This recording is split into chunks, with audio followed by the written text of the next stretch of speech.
Hi friends, எல்லாருக்கும் வணக்கம். நம்ம டிஎன்பிஎஸ்சி சேனலில் தினமும் 10 கொஸ்டின் வந்து டெஸ்ட்டாக பார்த்துட்டு இருக்கோம். இந்த வீடியோவில் 10 கொஸ்டின் தான் டெஸ்ட்டாக பார்க்க போகிறோம். ஸோ அதனால் எந்த இடத்தையும் தள்ளி பார்க்காம வீடியோவை தொடர்ச்சியாக பாருங்கள். கண்டிப்பாக உங்களுக்கு பயனுள்ளதாக இருக்கும். ஓகே ஃப்ரெண்ட்ஸ், வாங்க நம்ம வீடியோக்குள்ளே போகலாம்.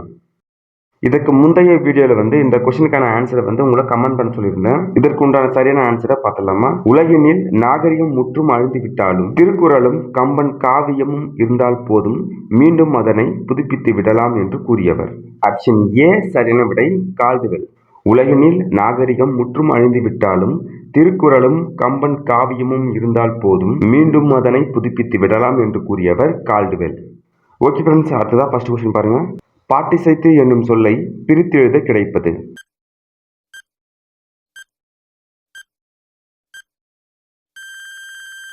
ஆன்சர் பாட்டு கூட்டல் இசைத்து. பாட்டிசைத்து என்னும் சொல்லை பிரித்து எழுத கிடைப்பது பாட்டு கூட்டல் இசைத்து. கொஸ்டின் 2. கண்ணுறங்கு என்னும் சொல்லை பிரித்து எழுத கிடைப்பது.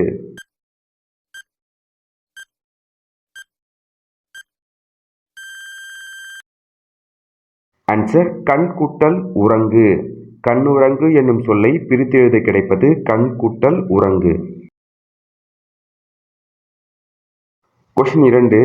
வாழை கூட்டல் இலை என்பதனை சேர்த்து எழுத கிடைக்கும் சொல்.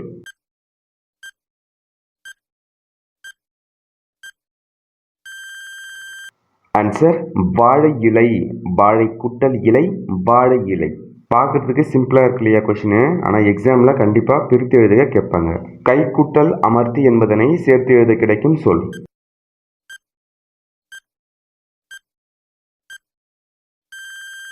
ஆன்சர் கையமர்த்தி.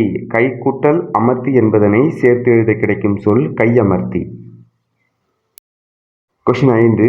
உதித்த என்ற சொல்லுக்குரிய எதிர் சொல்.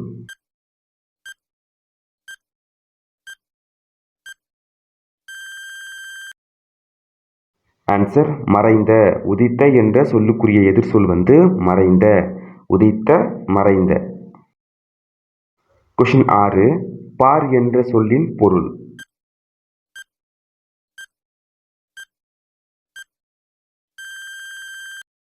ஆன்சர் உலகம். பார் என்ற சொல்லின் பொருள் உலகம். கொஸ்டின் 7. தாலாட்டு டேஸ் இலக்கியங்களுள் ஒன்று.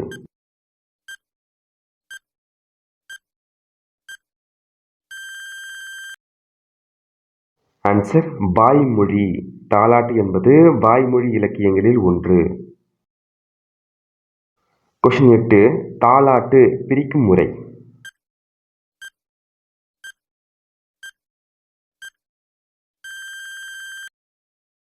ஆன்சர் தாள் கூட்டல் ஆட்டு. தாலாட்டு அந்த பிரிக்கும் முறை வந்து தாள் கூட்டல் ஆட்டு. கொஸ்டின் 9. பண் சொல் தரும் பொருள்.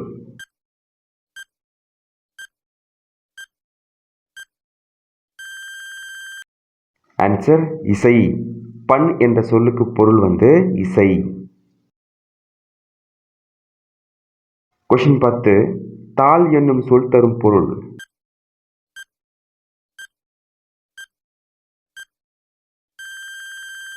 ஆன்சர் நாக்கு. தாள் என்னும் பொருள் தரும் சொல் நாக்கு. இந்த 10 கொஸ்டினில் நீங்கள் எத்தனை கொஸ்டினுக்கு சரியாக ஆன்சர் பண்ணீங்கன்னு சொல்லிட்டு இந்த வீடியோ கமெண்ட் பாக்ஸில் கமெண்ட் பண்ணுங்கள். அடுத்ததாக பாடப்பகுதியில் இருக்க சொல்லும் பொருளும் பாருங்கள். 6ஆம் வகுப்பு 2வது பருவம் பக்கம் 27. பாடத்திட்டம் வந்து புதிய பாடத்திட்டம். சொல்லும் பொருளும். நந்தவனம் என்னும் சொல்லுக்கு பூஞ்சோலை என்பது பொருள். பார் என்னும் சொல்லுக்கு உலகம் என்பது பொருள். பண் அதற்கு வந்து இசை. இழைத்து அதற்கு வந்து பதித்து. அடுத்ததாக பாருங்க, தொகை சொற்களின் விளக்கம். ஃபர்ஸ்ட் ஒன் பாருங்க, முத்தேன் அதற்கு வந்து கொம்புத்தேன், மலைத்தேன், கொசுத்தேன். அடுத்ததா முக்கணி என்னது? மா, பலா, வாழை. முத்தமிழ் அதற்கு என்ன வரும்? இயல், இசை, நாடகம். அடுத்ததா பாடப்பகுதியில் இருக்க நூல்வெளி. தாலாட்டு இது வந்து வாய்மொழி இலக்கியங்களில் ஒன்று. தாள் என்பதற்கு நாக்கு என்று பொருள். நாவை அசைத்து பாடப்படுவதால் தாலாட்டு என்று பெயர் பெற்றது. குழந்தையின் அழுகையை நிறுத்தவும் தூங்க வைக்கவும் இனிய ஓசையுடன் பாடப்படும் பாடல் வந்து தாலாட்டு. அடுத்ததா உங்களுக்கான வினா, பிற்கால சோழர் காலத்தில் இறையிலி என்பது டேஸ் தொடர்புடையது. ஆப்ஷன் ஏ வரி இல்லாத நிலம், ஆப்ஷன் பி வரி வசூலிக்கப்பட்ட நிலம், ஆப்ஷன் சி கோயில் நிலத்திற்கு விதிக்கப்பட்ட வரி, ஆப்ஷன் டி குத்தகைக்கு விதிக்கப்பட்ட நிலத்திற்கான வரி. ஸோ இதற்குண்டான சரியான ஆன்சரை ஆப்ஷன் ஏவா, பியா, சியா, டியான்னு சொல்லிட்டு கமெண்ட் பாக்ஸில் கமெண்ட் பண்ணுங்கள். இந்த வீடியோ பதிவு கண்டிப்பாக உங்களுக்கு பயனுள்ளதாக இருக்கும்னு நினைக்கிறேன். அடுத்த வீடியோ பதிவில் சந்திப்போம். நன்றி, வணக்கம்.